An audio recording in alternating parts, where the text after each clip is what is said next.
Hi everyone, this is Cassandra Vose Demon. And I'm Denny Savela. And this is the When Will the Curtain Go Up podcast, creative artists emerging in an ever-changing world.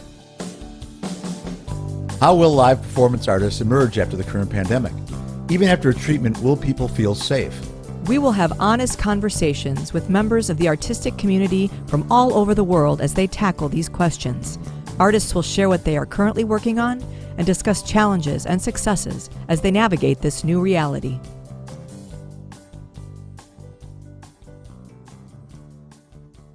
Welcome to When Will the Curtain Go Up? This is episode 2. I am Denny Savela, your co-host, and... I am Cassandra Vose Demon, your other co-host. So we're co-hosts. This week we have with us Daniel Campbell, the managing director of the Woodstock Opera House. Hello, Daniel. Hello, Denny. Hello, Cassandra. Thanks for having me today. This is my first podcast ever. I'm very excited. Yay, celebrate. We don't have Hard to believe nobody's ever wanted to interview me before. Yeah. The curse of being behind the scenes all the time. Yeah, right? So we thought we'd start with, we'll let you go ahead with a short bio on your career leading up to where we're at now. All right. Well, I got into theater at a young age and music at a young age. So, it's sort of something I've done on my entire life. So I pursued it in college. I have a degree in music. I have a degree in theater. After I graduated from college, I came out here to the Midwest because that's where all my family was. Thought I had the aspirations of being, the world famous actor, and came to Chicago and, got my clock cleaned real quick on that account. It's a tough industry. It's a real tough industry. I actually, after a couple of years of just auditioning around and nothing really panning out the way I wanted to, I had decided I was going to move to California because I had some interest in film, and I knew some people who I had gone to school with out there. I said, I'll go see what the movie industry is like. And then I needed money. I was broke. And this job became available here at the Woodstock Opera House as the box office manager. And I took it thinking, work here a couple of years, put aside a nest egg, go out west and, strike it rich in California. Mm-hmm. Well, 2 years turned into 4 years, and then, boy meets girl, boy and girl have kid, boy and girl divorce, you still have kid. So I had a family to care for as a single parent for a long time. So I stuck around. It was a good job. I had no reason to move. Chicago is a great, vibrant arts scene.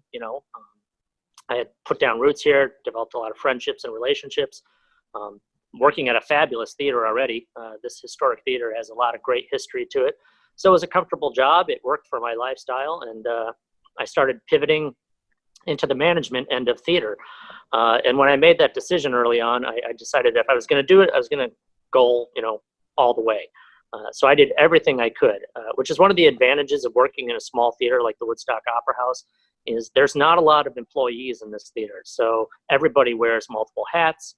So over the years, I just sort of put my finger in every pie I could. I started with, I spec'd out and built our first computer network system. So I was the IT manager for a while, which was weird, but I think I defaulted because I was the youngest person on staff. So I got into advertising and marketing. I got into public relations, started doing the financial ends of the theater with budget and other things. And just over the course of many, many years, and with the assistance of the previous director, John Sherris, who was, very open to me, taking on whatever tasks I wanted and moving whatever direction I wanted.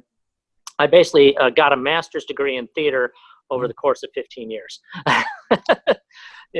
Hands-on, you can learn one of two ways. You can learn by studying, you can learn by doing, I did it by doing. And when John Sherris did retire, I put my hat in the ring for the directorship here at the theater.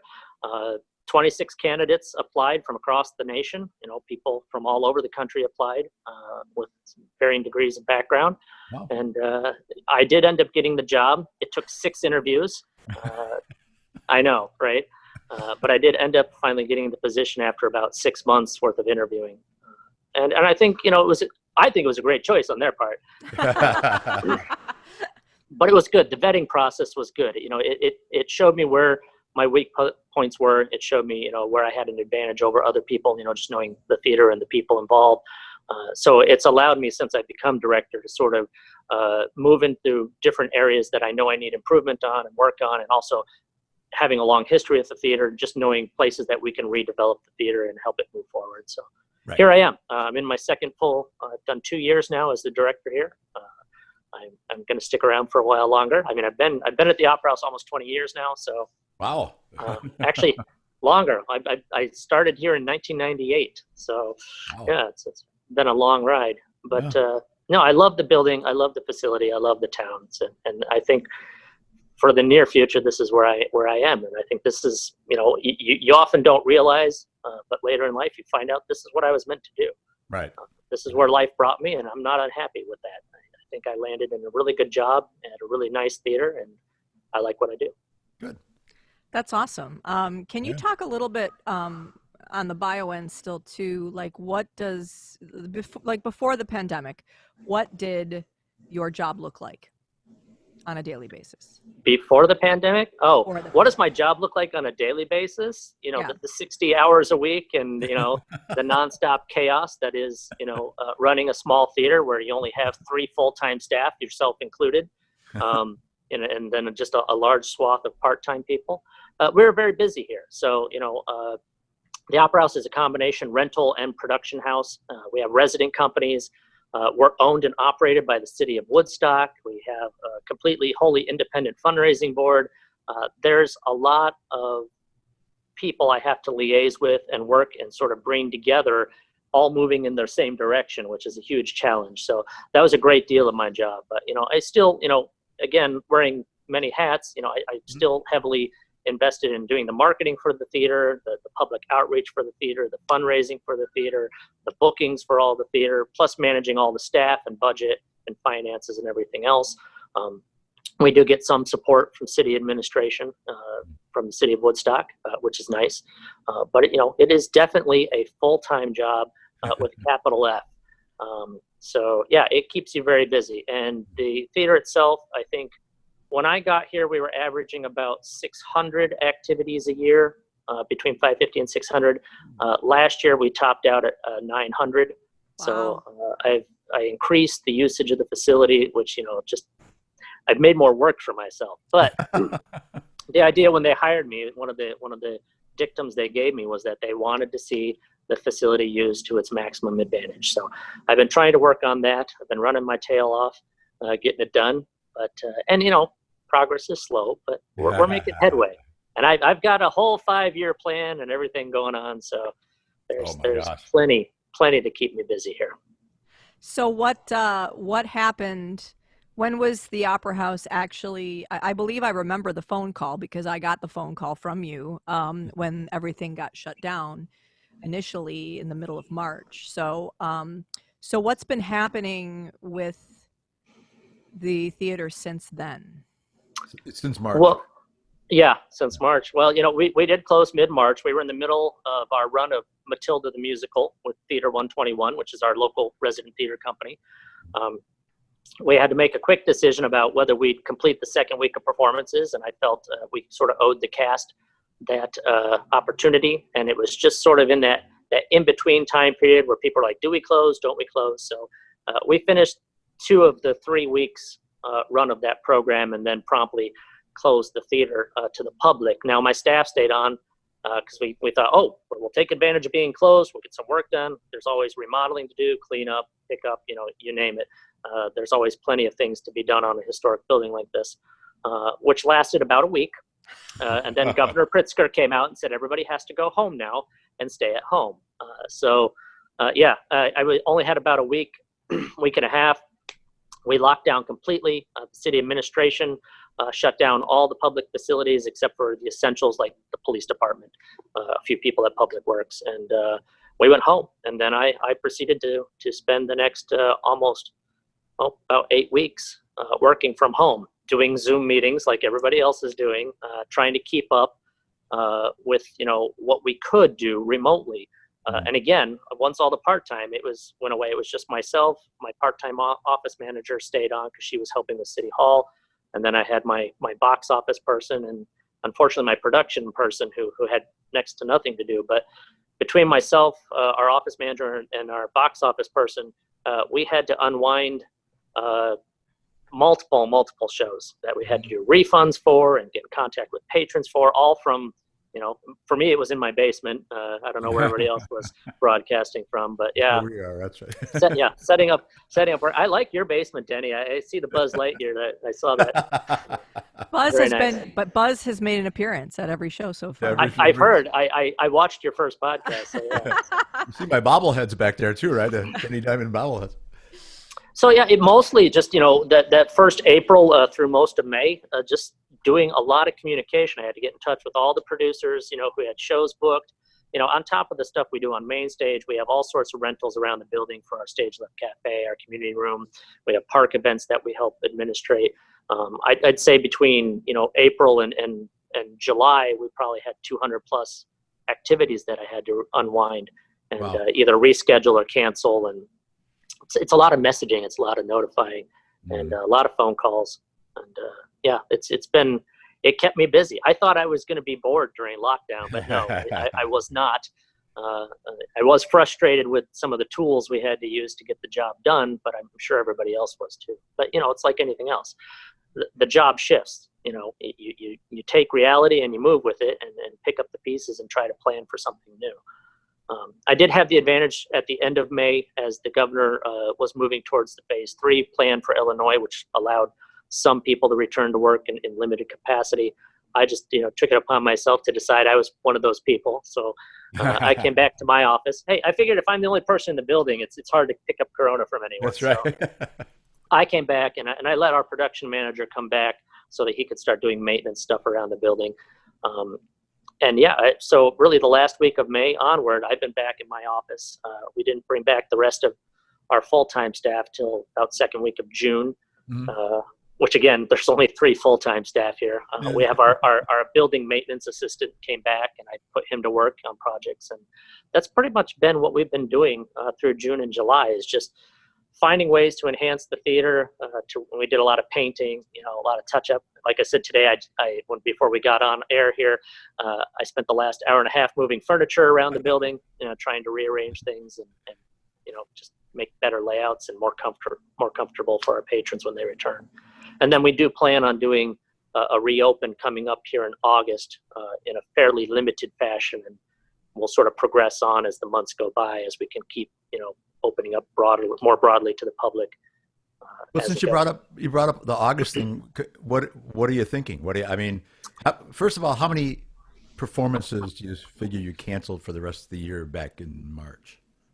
Well, the Opera House itself had about a dozen concerts, individual artists that I had to cancel from, April through the end of the year. So again, as an in-house booker, the Opera House, we produce concerts, and other activities here and there.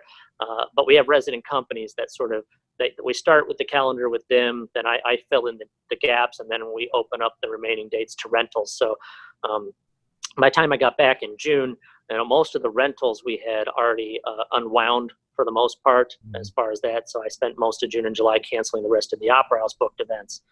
But, a dozen different concerts with a dozen different artists. It takes time to coordinate. Luckily, we've been able to reschedule most of them into 2021. I'm staying confident that we're going to reopen in 2021. If not, I've got a whole different set of problems on my hands. Right. The Opera House, for the bookings that we do, we probably make up a quarter of the actual performances that take place in the theater. The other 75% are resident companies or independent producers who come through and make use of the facility. Okay. So what at this point, I had like a side question, is how many staff had to actually be furloughed?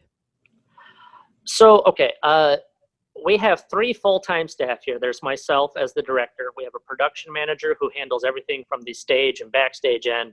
And then we have a front of house manager who handles everything on the front end of the business, including the box office, concessions, house management, things like that. So those are our 3 full-time staff members. On top of that, I have 3 part-time people who are true part-timers.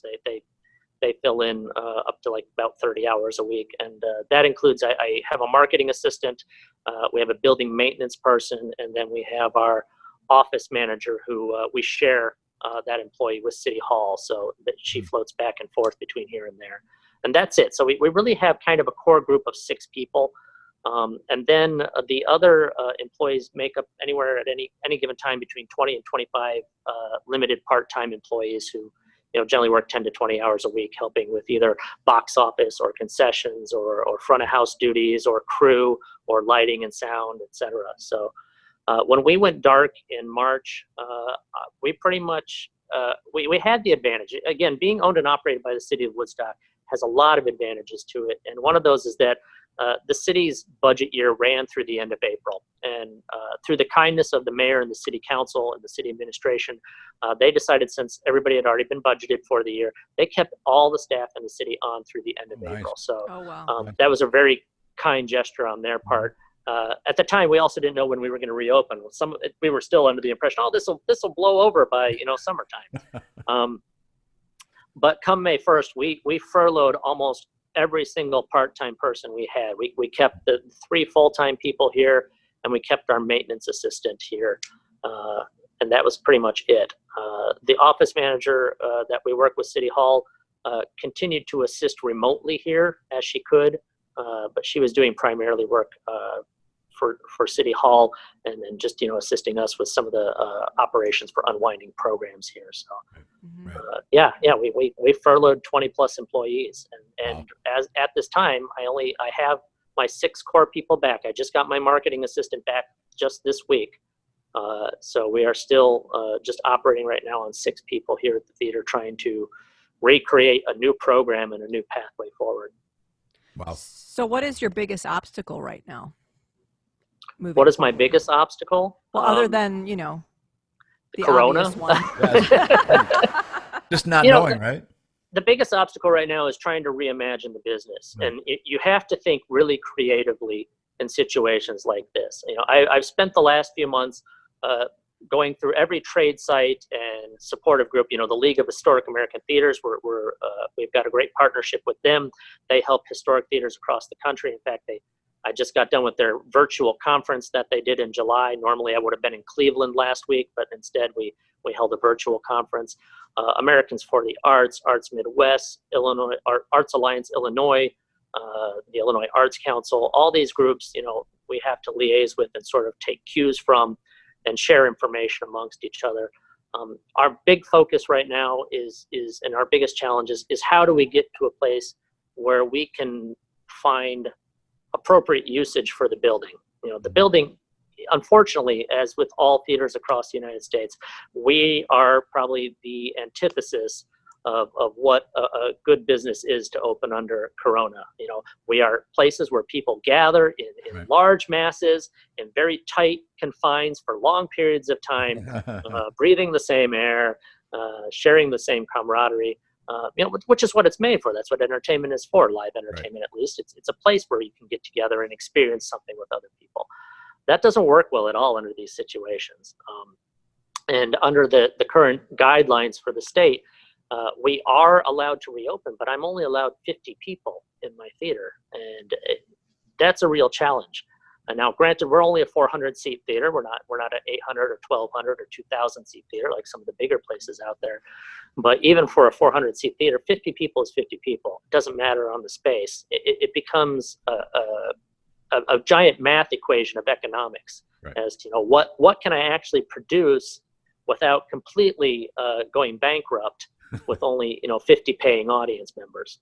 Right. Now, sometimes we get shows where only 50 people show up. You don't hope for that, so it happens. But the funny part is I started looking at those kind of situations and saying, the shows where we were actually able to make something happen with a very small audience size. There are certain programs you put on where you expect you're going to get a small audience, just because it's a niche kind of market. As a performing arts center, you want to carry a variety of program that appeals to a broad swath of the public. I just can't do Neil Diamond music 24/7 all year long, which I saw from your previous podcast. You're moving away from that. I'm not trying to pigeonhole you, Denny, but I can't just do bluegrass, or I can't just do classical, or I just can't do plays all the time. I have to find that mix of programming that appeals to the demographics in our area, not only age, but ethnicity, and just taste. Right. And the one thing you learn really quick as a director is you don't book on your tastes. You book Yeah. on the tastes of other people, which is always challenging. So yeah, I had to start looking and seeing, what could work. Now, we had the advantage last year. We put in a new screen and projector system, so I can do some movies now, which I can do with relatively affordable costs. We had partnered with Great Britain's National Theatre Live to present pre-recorded live performances from some of Britain's best and greatest playhouses. I can start moving into that realm again with 50 people. We'll lose money. We will lose money. Don't get me wrong. All these programs will lose money. The trick is to try to lose the least amount of money as possible. Right. I'm partnering with some of our local resident companies. We've been in a lot of conversations back and forth. I invited Cassandra to a meeting last month where I gave a little presentation, trying to get back on track, and taking a look at what the future was going to be. So our resident company, Theater 121, informed me this week that they have secured rights to I think a 3-man show that they're going to try to pull off in October. So, I mean, we're excited about that. The Judas Fallender School of Dance is one of our resident companies. They annually do the Nutcracker Ballet on our stage. Our stage is 24 feet wide and 26 feet deep, and somehow they managed to do a fully staged production of the Nutcracker Ballet each year. Don't ask me how. She's been doing it for decades. It's a phenomenal thing to see.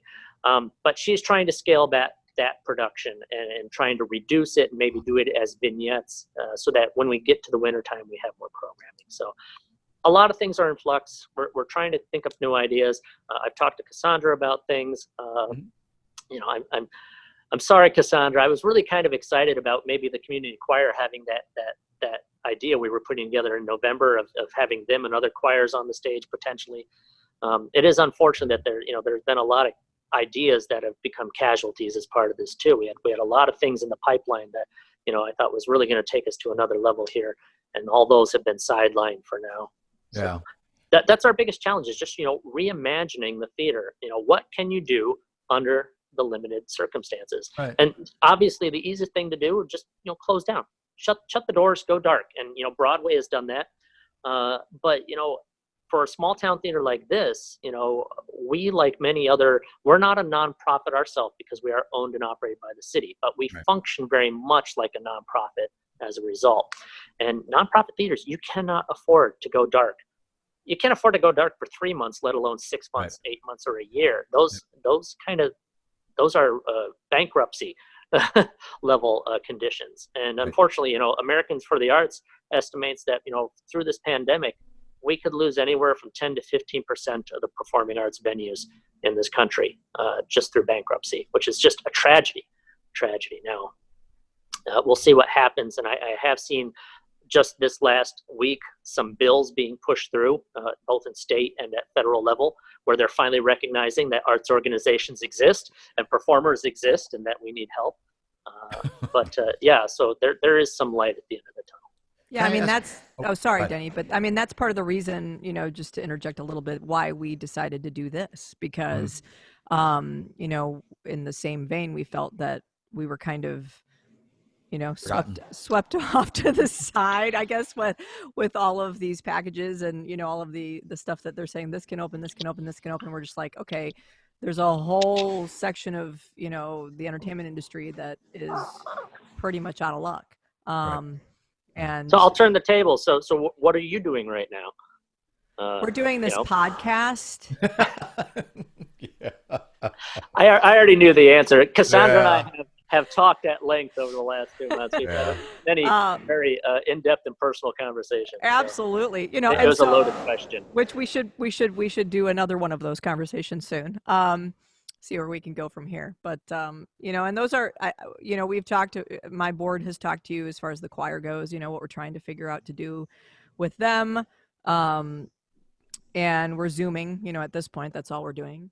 As far as gigs and stuff, I'm doing pretty much nothing other than maybe 1 or 2 little, online things that, I've kind of been a guest spot on. You and I had talked about, the potential of doing virtual events via the Opera House stage with small, I'm working on it. And so we'll revisit that and, see what we can do for that. 'Cause I'm definitely, want to continue that conversation. But Denny and I were talking in our podcast, we are both, looking, I'll let him talk about his new endeavor. But we're both looking into, unfortunately, other career options because we're looking at how long, and that's a crime. That's just, I don't think, if I can help your listeners understand anything, you don't understand maybe that performing arts is a full-time job, particularly for artists and musicians. A lot of people say, oh, you're a musician, you're an artist, what's your day job? That's always the joke. And, Right. there are those people who do, but you have to understand that when that 40-hour-a-week day job is done, most artists then have another 40-hour week on top of that they're spending as a performing artist. So it's a huge undertaking. And or they're like us, who it is their day job. I mean, or those our people day who are job. fortunate enough to have found a pathway or created a way forward to be that professional performer that you can make it your full-time job. Mhm. And it's a shame, because I think the problem with COVID is that we are all trapped in the now. And what I don't think people see is the avalanche of terrible things that are going to be post-COVID from this. And a lot of that, I think, is you're going to find out is when you go out for the entertainment industry and you suddenly realize that a great deal of it is just evaporated. Right. And I think it's going to take a long time to rebuild that. Yeah. And I'm very concerned and worried about what it's going to look like in a post-COVID environment, just from an artist standpoint. Right. Well, I mean, if we're losing 10 to 15% of venues, that's what's going to happen to the people who used to play those venues. Well, it'll make more Where to people go? come to mine. So I suppose you got to find the silver lining behind That's right. There you everything, go. right? That's if I can horrible. weather it, that's more audience for me, maybe.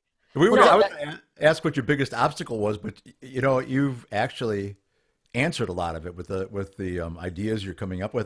Tell us more about August. You have August 2020 of a possible partial reopening. Tell us about that.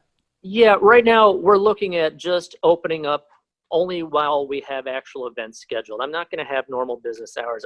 We're trying to avoid having a lot of people traffic through the building unnecessarily, particularly because I don't have the staff to be able to do the cleaning that's required if we just opened up and let people. Normally, as a historic venue, which we are in the National Register of Historic Places, we are open to the public to come in and view as much as a historic museum piece as a theater as well. And I can't do that right now. So we're going to have just hours while we have events scheduled. So Judas Fallender, the dance school out of Crystal Lake, they are going to do some recitals here just for students and mom, pa, just mom and dad and the students. They need a space. We have a space.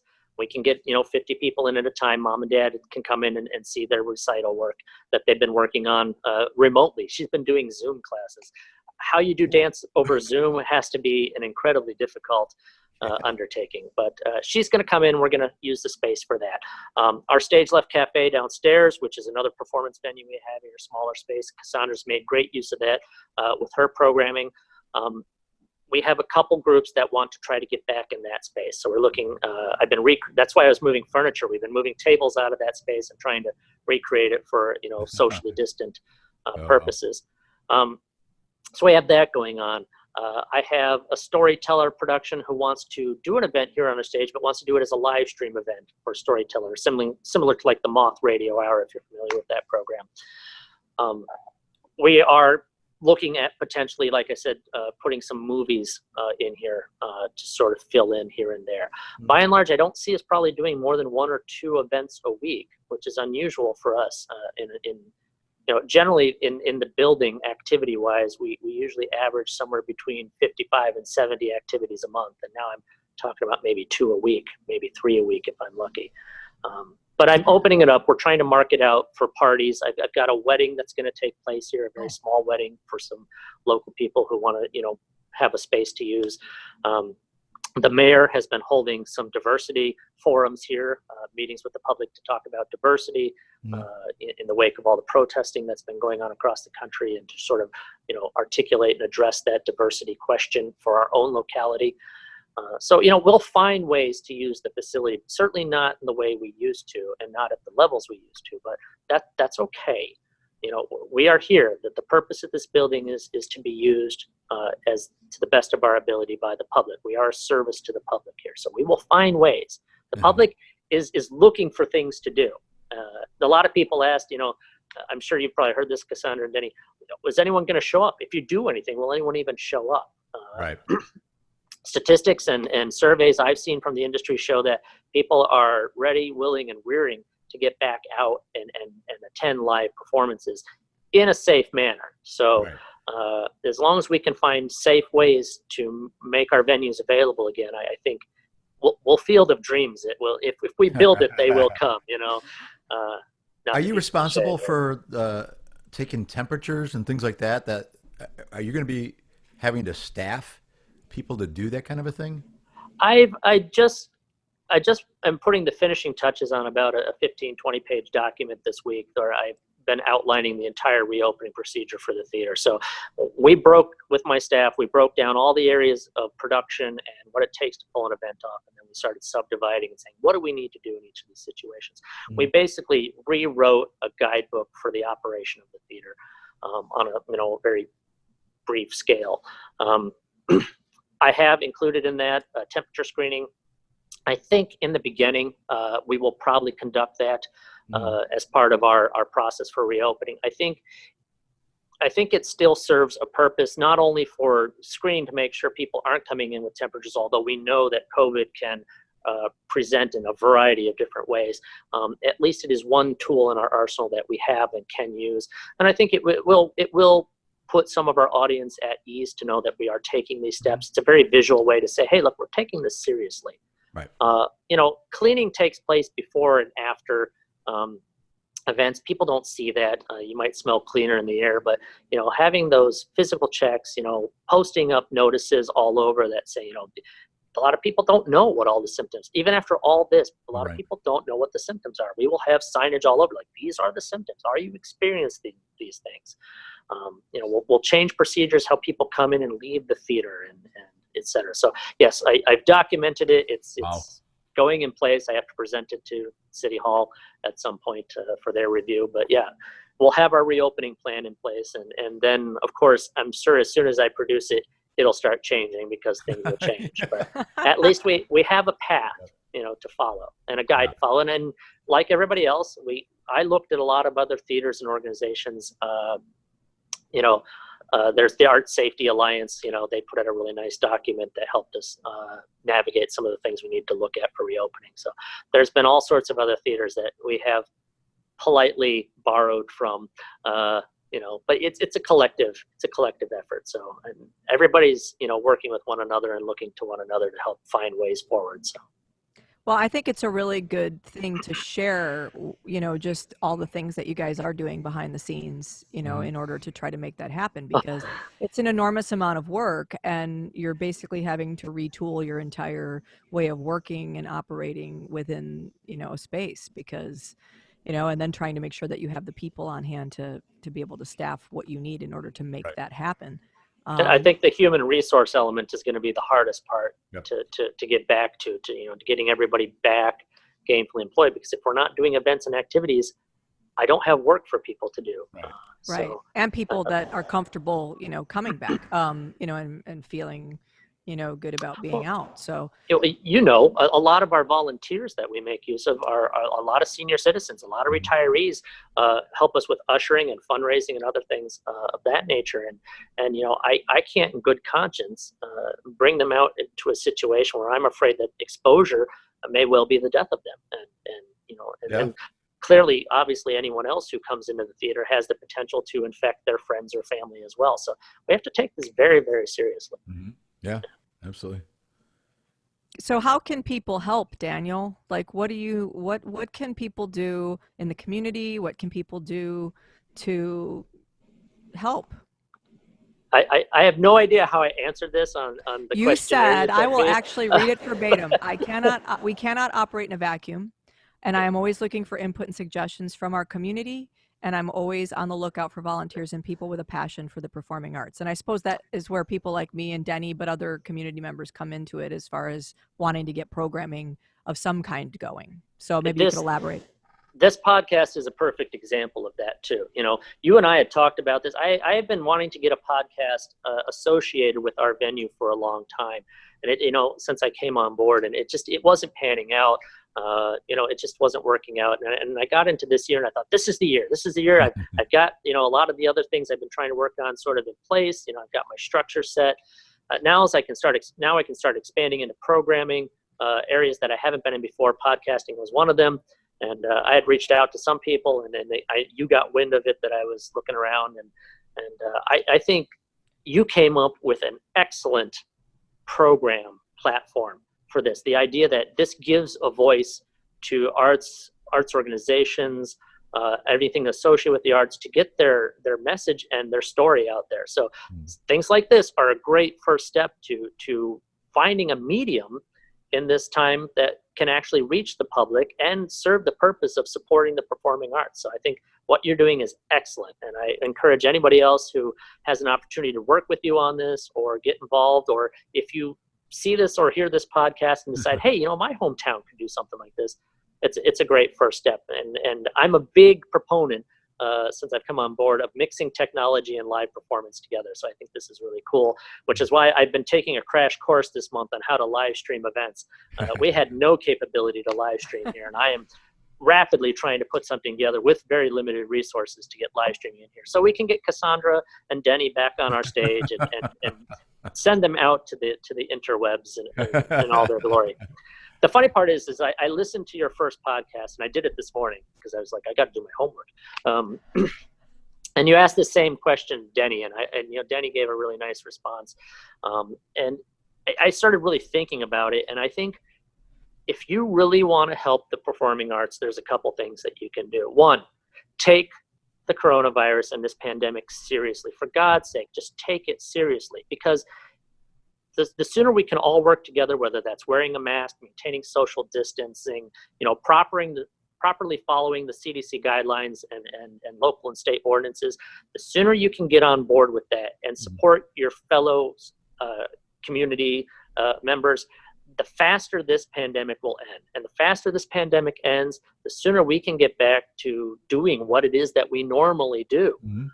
It's like I said earlier, the longer this pandemic goes on, the more the performing arts industry is going to suffer, and the more long-term damage you're going to have to this industry and any other industry, honestly, out there who is really limited. It's not just the restaurants and bars. There are plenty of other organizations and industry-wide professionals who are suffering from this.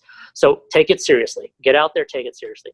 The second thing you can do, and this is what you probably hear from everybody, is we have a functional, I'm going to put that in air quotes, we have a functional democracy here.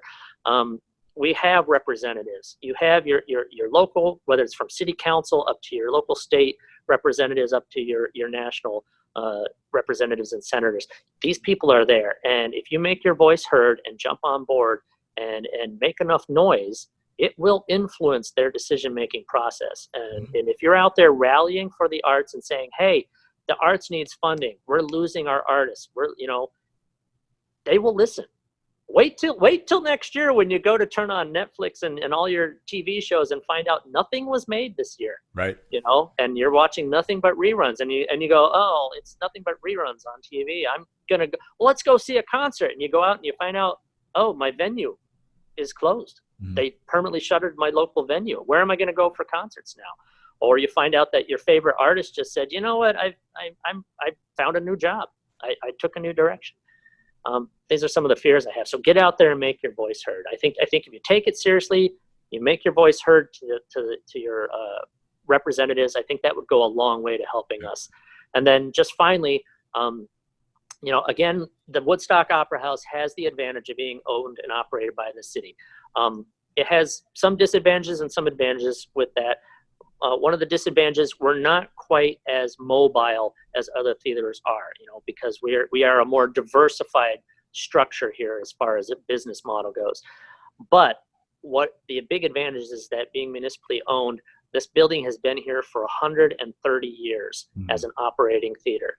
They have no intention of seeing this place go under. So the city will continue to support our venue and make sure that we are viable. Now, that doesn't mean it doesn't cost money, because it does. And I feel that. And I am always looking for ways to cut costs or to continue to fundraise as a fundraising body as well. But there are other theaters like ours, the nonprofits out there, they need your financial support. If it is a hard time to go out and ask people to give more when so many other people are suffering financially. But if you have extra money, if you're in a position where you can give financial support to a theater, that's great. If you're in a position where you can just call them up and say, hey, I have this skill, is it useful to you? Do that. And I think that will go a long way to helping us all out. That's great. I like that. That's great. I love that. Yeah, I mean, I was going to say also that, that we had talked about this, and I thank you for being open to, helping us out as far as marketing and kind of being one of our presenting partners in terms of this show, So one of the other things I was going to say about people being able to help is that when, artists that you love, just like Denny said last night or at our last show, I guess, that, just try to support them, share what they're doing. So when the Opera House puts something out on Facebook or puts something out in their marketing, share it. And even if it is virtual content or it's just a video of artists or they're just trying to get some connection with the community, try to share that information so that people can stay engaged, because I think that was the thing Denny and I were talking about too, is just how do we maintain engagement with the people that were coming to our programming and involved in our programming. And so how is the Opera House doing that? Are you continuing mailing emails? This again is one of those difficult situations because we're owned and operated by the city. We keep a very slim staff here. We are very cognizant of spending taxpayers' money appropriately because we are subsidized. We cover about 50% of our expenses here through sales and other things, but that other 50% is heavily subsidized by the city. And so we are always trying to make sure that we're not abusing that public trust. So, I think if we can find ways to keep engaged with the public, that's great. But like I said, I just got my marketing assistant back this week. So, we are 3.5 months or 3 months into this lockdown, 4 almost. And I just finally got my marketing assistant back. And now we're trying to figure out how do we re-engage the public. Now, myself, my office manager, my front of house manager, we've tried to do some limiting engagement out there through social media, but it's tough. It takes personnel and it takes time and effort, to engage in a social media climate and context. And if you don't have the staff to do that, it becomes very difficult. There are some theaters who have done some really great jobs. I shout out to the Egyptian Theater in DeKalb. If you haven't had a chance, go check them out. I think they're a fantastic theater. I love the crew there. They've done really great job of keeping their social media interactions. They're under a construction project. They're putting air conditioning in down there. So so they've had some construction projects, but they've been keeping engaged with the community, and they've taken this opportunity to use that engagement to continue to promote their theater. So shout out to the Egyptian Theater. Go give them some support. But yeah, this is what you have to do. You have to find projects and things that you can continue to try to focus on. And we don't have the equipment yet, but I have found a camera. Denny, I found a camera. I'm going to be buying it next week. And once we have an actual camera, I know it seems bizarre. A theater that doesn't even own a camera. Yes, we didn't even own a camera. We never needed it. We're a live performance venue. Right. We don't record. We don't keep for posterity. The occasional production where somebody's wanted to record it, they get a hired gun in and set up a video crew, So yeah, we're going to purchase a video camera, and my marketing assistant is back now. She's fairly savvy with YouTube and Facebook, so she's going to help me put some stuff together. And so we'll start engaging again. These things take time, and again, it takes money. The camera I'm looking at is probably going to set me back $1,500, so I have to find money in my budget that I wasn't expecting. Luckily, I'm not spending a lot of money on other things right now, but I'm also not making a lot of money on anything either. So, well, your new microphone is going to cost about $400, just so you know.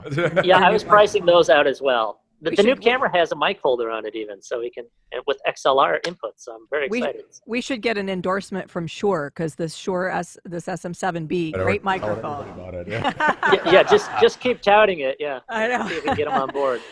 Because people were like, "Wow, the sound is really good with you guys." Denny, do you have any other questions besides, I mean, we have a couple more things we want to go over, but before we...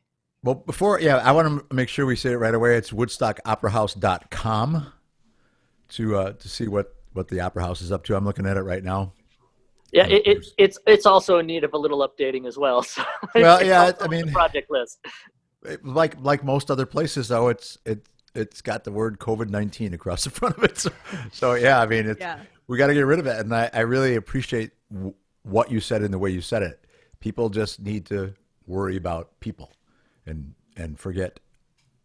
I hate to use the word politics, but forget the politics and worry about the people in your community. We are all Americans first and foremost. So let's just be Americans together and worry about party politics another day. Right. Put that off. We can put that off to November and beyond when elections come around. That's right. and figure that out then. But for now, it's just a matter of pulling together and supporting one another. And I don't support social shaming. I don't think that it's right to go out there and shame people for their viewpoints. But I think it's important to share information and share your viewpoint in a positive way. It's easier to attract people with honey, than the other way around, and try to beat them into doing something. Right. So the performing arts is a great way to do that. Say, hey, if you want to support the performing arts, help us, because I want to go to a concert with you in the fall. We can't do that unless we get this under control. Find common ground. Everybody loves entertainment. So entertainment's a great common ground people can get behind. So take advantage. So Daniel, if you were to ponder what gifts you have experienced in this last 4 months, that's one thing that we're trying to it was something that actually my sister, when we did the one before, she said, maybe that would be a good question to ask, because one of the things she asked me, she's like, well, what are you grateful for? And I said, I'm grateful for, spending time with my little nephews, my 7, 5, and 4-year-old nephew that I maybe wouldn't have had time, and as much time. And there's a lot of other gifts that I could go into, but for you, what things are you grateful for or have found to be a gift during this time? It's a hard question. It's so easy to focus on all the negative, and I'm not alone. With everybody else out there, I have been blue. I have been down in the dumps. I've been depressed. It's a tough slog getting through this, and I've had my moments. For me, always it's family. I have a very not only my immediate family, my wife and my children, my extended family, and my sisters, my parents. We're a very close-knit group, and so I have had some opportunity to be with them during this time, which has been fantastic. Much like you, trying to do what you can to spend time with your family. It is amazing how busy I've been still, even with working from home, how isolated sometimes I felt working while they were in the house with me. But you make that time. I think the other thing that really has come out of this is that I've been surprised at how many people were just rearing to get back to work and to get back out there, to create new things like this podcast, to shoulder on like the theater company with we can't do our full-blown musical this fall, but by God, we'll find something else that we can do and make happen. My staff have been really supportive. They've been very understanding throughout this, and they've worked really hard, and they haven't complained. I haven't had a single complaint come across my desk from any of my staff, which is fantastic, because they used to complain all the time. Just kidding. No, they're a great group of people. So yeah, I'd have to say the city administration here in Woodstock has been supportive, and I'm just happy that right now I can be inside this beautiful theater and be fully employed still, planning for the future. I keep telling everybody the worst thing they could have possibly done was to give me 3 or 4 months to sit around and think of things to do for this place, because I have a laundry list of updates and new ideas for this facility. So they probably just signed off on a future of millions of dollars more projects that I could implement and put to work. So but that's okay. That again, it's something you do when you make the best out of a bad situation. So yeah, I didn't have some things that I would normally do, but it really gave me time to sit with my own thoughts and make a long-term strategy and long-term plan, or build upon the one I had already put in place. And having this happen actually exposed some weaknesses and places I didn't realize before that we even had. The idea that we didn't have a camera in the building. Why? Live streaming programming has been something that's sort of been on the up in the last 3 years in the industry. It's very new. And I said, why weren't we on board with this? Why aren't we? This is a perfect time to get into this idea where we can present things on our stage and not only carry it to a live audience, but carry it beyond these four walls into the world. The Opera House only has 400 seats. So it'd be nice if I can expand that and show our programming, much like we do with National Theater Live, and show great programs from Britain here. Why can't Britain show great programs from the Opera House over there? Yeah. So we'll see. We'll see what comes out of this. But, you make the best of a bad situation. You find a new way forward, and sometimes you innovate at the same time. Yeah. Yep. Good deal. Danny, do you have any other questions? I do not. I think you have been a wealth of information. I've enjoyed. I honestly, it's a great interview. I talk a lot. I'm sorry if I didn't give you enough time to talk. Oh no. I mean, we're going to be here every week. It's your turn. No, and that's, we want to be of service at this time. And Right. that's one of the things that we felt helpless in a lot of ways too. And you know me very well, Daniel, I felt helpless in a lot of ways. It was kind of like, how do I not only... Well, you and I basically had therapy together one day. I think you and I spent 2 hours just doing group therapy with one another. We pretty much did, with masks on. We had the mask on Yes. the whole time. But and I think that it's like, how do we be of service to the community? How do we, bring a voice to this? And I think allowing us to do this and eventually get on the Opera House stage to do it, which I think will be an incredible, transition when we're able to do that, is an amazing thing. And, it's everything's going to take time. But for us, and I think maybe Denny can speak to this, it brings some meaning back to our work. It brings some meaning and something to focus on that feels like it will be useful to people and of value. Maybe you could elaborate on that, Denny.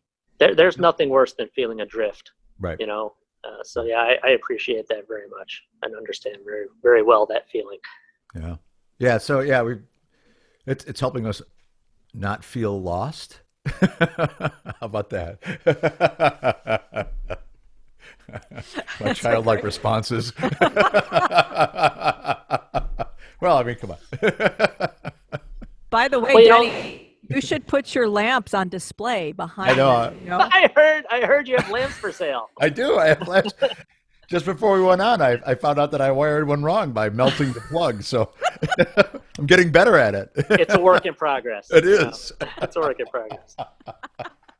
Note to self: God. don't hire Denny to do lighting at my That's theater. Right. Oh, I just lost a job without even. You have other talents that we can utilize. Don't worry about that. Right now, I'm trying to find them. Everybody out there should know that Cassandra has performed many times here at the Woodstock Opera House. Denny has performed many times here at the Woodstock Opera House. Denny was just on a talk show program we did here just this last winter. He was really nice to come on and talk about his career on that. So I want everybody to understand that these are not just podcasters. These are some very excellent performers. They know the industry. They have a lot of history and a lot of experience in live performances. So, and I can't wait to get you back on my stage, whether it's this podcast or doing music again, or up there conducting the choir again. Cassandra, we got your last set of risers. Did you really? So they came in. I got them in. I even got them in by the end of April, just in case you actually had your concert in May. I got your last set of choral risers. The risers are here. They're still sitting over off stage here, shrink wrapped. Oh my God! You need to send me a picture of that so I can share that with my board and the choir, because it'll be like, okay, they're waiting for us. They're waiting for us, and they'll be there when we return. But I want to thank you, Daniel, too, because you've been an incredible partner here, especially since you started with the new position. You've been an incredible partner in all my crazy shenanigans that I come in with you that I want to do. But you also were the one that brought me in and said, do you want to, provide programming on a Saturday, at Stage Left? And, that opened up a whole other, creative force for me, or creative road for me, that brought a lot more musicians and artists and singers and people to that stage. And it had become an incredibly successful series. And so I want to thank you, because you've been very open to allow for artists and producers to come in with creative ideas, and you've been kind enough to try to help make that work in whatever way that we can, in a collaborative way. And so as we kind of wrap up here, how are you helping, or what are you doing with, I know we kind of touched on it earlier, you talked about some of the other resident organizations at both Stage Left and in the theater. How are all those organizations doing? We're going to be talking to a lot of them in this show, but what kinds of things are they bringing to you? What kinds of things are they hoping to do? Well, we have a variety of groups here. We have nonprofits to for-profits. We have some that are just community-based groups of just like-minded individuals. And I have one-off performers. We did have, I won't name names, but we had one producer here who was doing some regular programming here, who unfortunately informed me that they were no longer going to be performing. They were hanging up their hat and calling it quits. And I think they said they were going to look for a job at Amazon, in one of their warehouses. And okay. that's just, that's a tragedy. But, I've had other groups like Off Square Music is one of our regular presenters at Stage Left, where you do Saturday shows. They've been doing live open mics and bringing in artists on Friday nights for almost, 15, 16, 17 years now. They have decided that they want to continue producing, and they are just now starting up a series of Sunday concerts, not in our theater, which is fine. They felt more comfortable doing outside.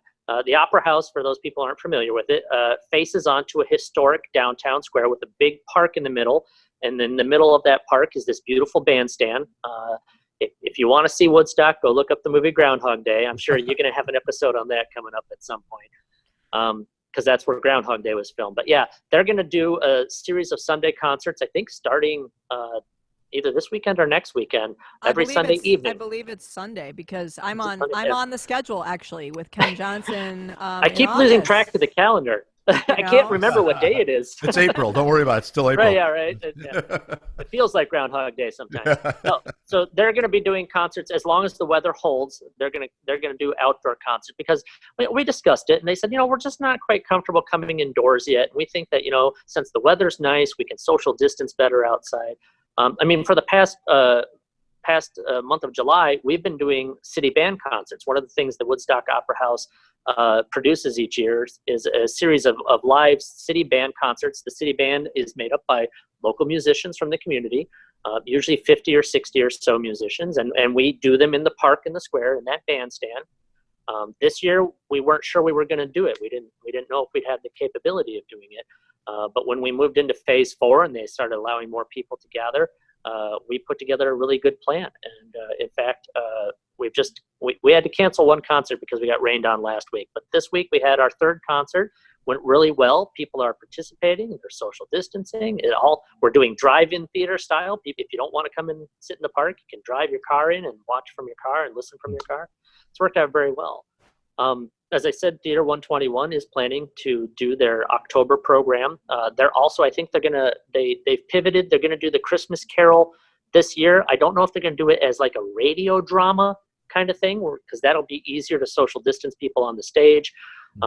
The Judas Valender Dance Company is going to have their recitals here for family members and their students in August, and then they're planning on doing the Nutcracker in the fall.